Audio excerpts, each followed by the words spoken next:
जय मसीह के दोस्तों। Trinity animation life in Christ channel पर आपका स्वागत है। मित्रों, परमेश्वर यहोवा अपना कार्य करने के लिए अधिकतर पापियों को ही क्यों चुनता है? बाइबल के इतने सारे नायकों में गंभीर खामियां क्यों थीं? नूह एक शराबी था।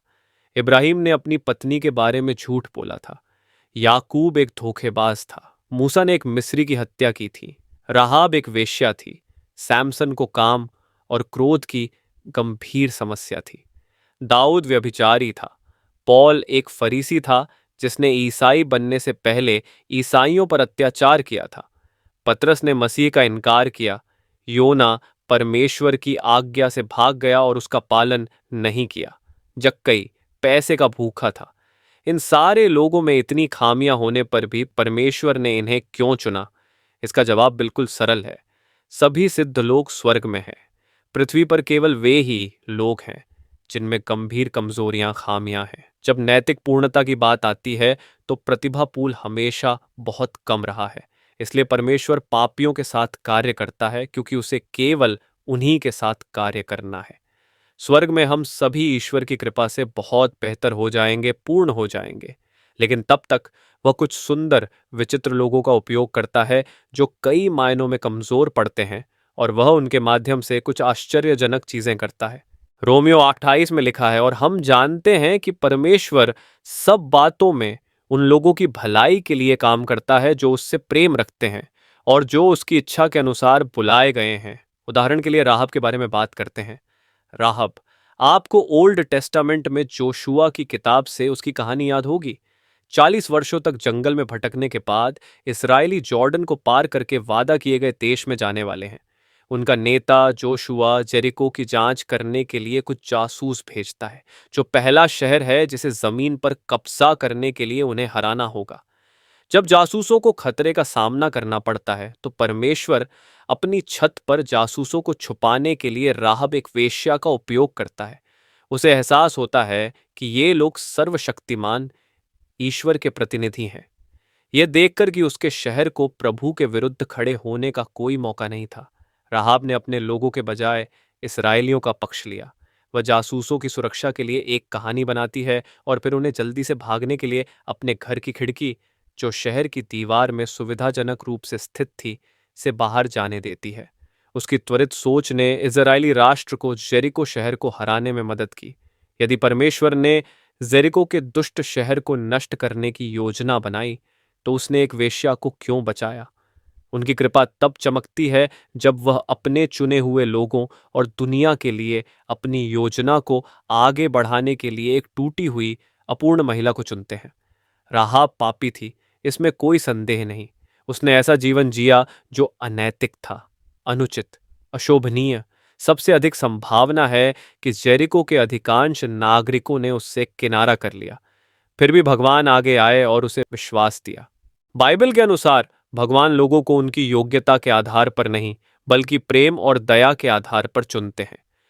परमेश्वर अपने काम के लिए पापियों और दोषपूर्ण लोगों का उपयोग करता है क्योंकि परमेश्वर अपना प्यार जताना चाहता है। परमेश्वर चाहता है कि लोग जानें कि वह उनसे प्यार करता है और कोई भी उसकी कृपा से वंचित नहीं है।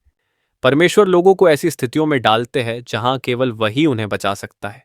परमेश्वर ऐसा इसलिए करता है ताकि लोग उस पर विश्वास करें, उस पर भरोसा करें और उसे महिमा दें।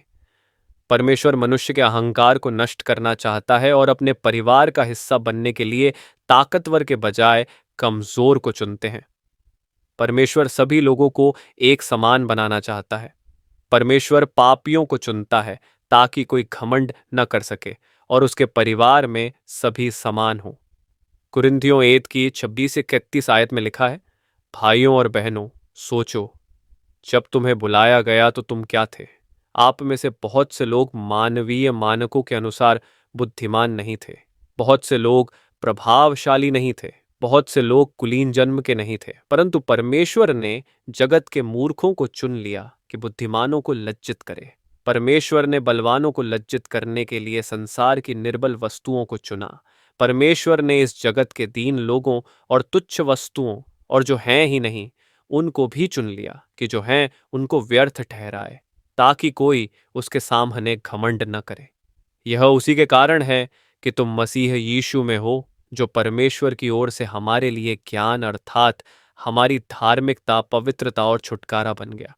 इसलिए ऐसा लिखा है कि जो घमंड करे वह प्रभु पर घमंड करे। यदि परमेश्वर ने केवल पूर्णतः संपन्न लोगों को चुना जिनमें कोई चरित्र दोष नहीं था, तो कुछ श्रेय अनिवार्य रूप से लोगों को जाएगा, न कि भगवान को। बुरे अतीत, अस्थिर वर्तमान और अनिश्चित भविष्य वाले त्रुटिपूर्ण लोगों को चुनकर केवल भगवान को ही महिमा मिलती है जब वे अपनी शक्ति से अद्भुत चीजें पूरा करते हैं। यदि हम इसे नहीं समझते हैं तो कुरिन्थियों 1 की 6 से 31 आयत इसे पूरी तरह से स्पष्ट कर देता है। यदि आप इस परिच्छेद का संदेश एक वाक्य में चाहते हैं तो यह है, परमेश्वर मानव अहंकार को बर्दाश्त नहीं करेगा, इसलिए वह ऐसे लोगों को चुनता है जिनके पास डींग मारने के लिए कुछ नहीं है। तथ्य यह है कि वह अभी भी हमें चुनता है, हमारे गंभीर मुद्दों और खामियों के बारे में पूरी जानकारी के साथ। इससे उसके प्यार की सही ताकत साबित होती है। आखिरकार जब हम पापी ही थे, यीशु मसीह ने अधर्मियों के लिए क्रूस पर अपने प्राणों का बलिदान दिया। हम परमेश्वर की दृष्टि में न्याय संगत हैं क्योंकि मसीह ने हमारे पापों को क्रूस पर उठा लिया, न्यायपूर्वक हमारे सभी पापों को क्षमा कर दिया और हमें अपनी धार्मिकता और अनंत जीवन का उपहार दिया। यदि आपको कभी ऐसा महसूस हो कि आप ईश्वर द्वारा उपयोग किए जाने के लायक नहीं हैं, उससे प्यार करना तो दूर की बात है, तो बस याद रखें कि यीशु ने एक त्रुटिपूर्ण और टूटी हुई दुनिया में आशा साझा करने के लिए त्रुटिपूर्ण लोगों के एक समूह का उपयोग किया था। ईश्वर में हम नवीनीकरण, सुधार और उद्देश्य पाते हैं। यीशु ने सुसज्जित लोगों को नहीं बुलाया, उन्होंने बुलाए गए लोगों को सुसज्जित किया। और इससे कोई फर्क नहीं पड़ता कि आप जीवन में किस दौर से गुजरे हैं। याद रखें कि वही शक्ति जिसने मौत पर विजय प्राप्त की थी, वह आपके भीतर रहती है। आप जीवन के योग्य हैं, आप ईश्वर के प्रेम के योग्य हैं, आप आनंद के पात्र हैं। आप एक ऐसे उद्देश्य को पूरा करने के योग्य हैं जो आपको उन स्थानों पर ले जाएगा जहां पहुंचने की आपने कभी कल्पना भी नहीं की थी। परमेश्वर आपको आशीष दे।